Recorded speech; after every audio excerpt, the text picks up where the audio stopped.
mean, it's puckered up from water, but it's not terrible. It's still pretty solid.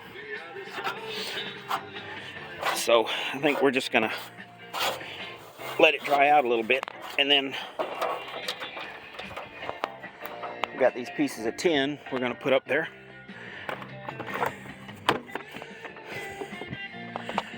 Inside's not terrible. You can tell it's got some water intrusion in here.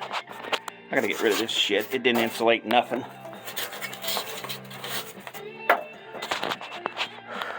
It doesn't look too bad. We'll get the tin on it, and then we'll come back here and slap another coat of paint on it, and it'll be good for another couple years. I should